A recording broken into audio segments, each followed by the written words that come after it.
Okay, so this is lecture 14, introducing radians. The objectives for this lecture are define a radian, convert degrees to radians and radians to degrees, and memorize important angles in radians. Okay, so let's start with introducing what radians are.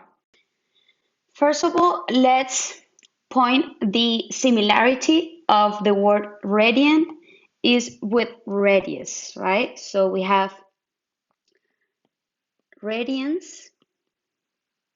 is very similar to radius.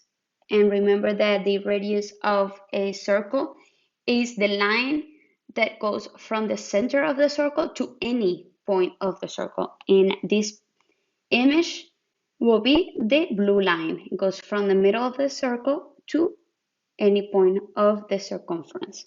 Okay?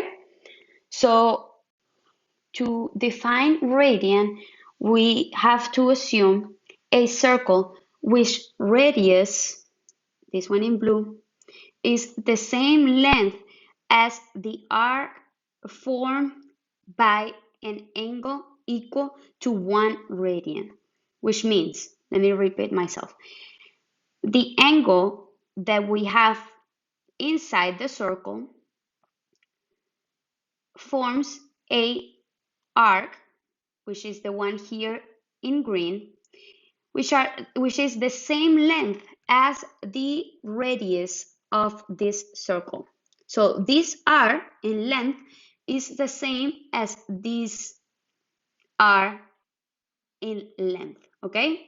The difference is that this is a straight line, this is a radius of the circle, and this is an arc of a circle, okay? So the only way that these two are equal is by us having an angle of 1 radian. That's what a radian means.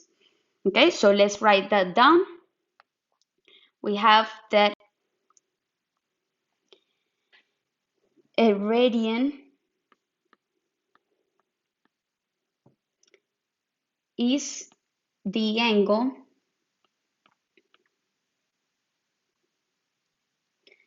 that creates an arc length equal to the length of the radius of the circle.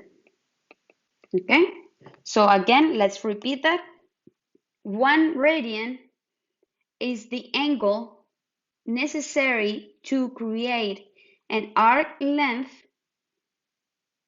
the same as the radius of the circle.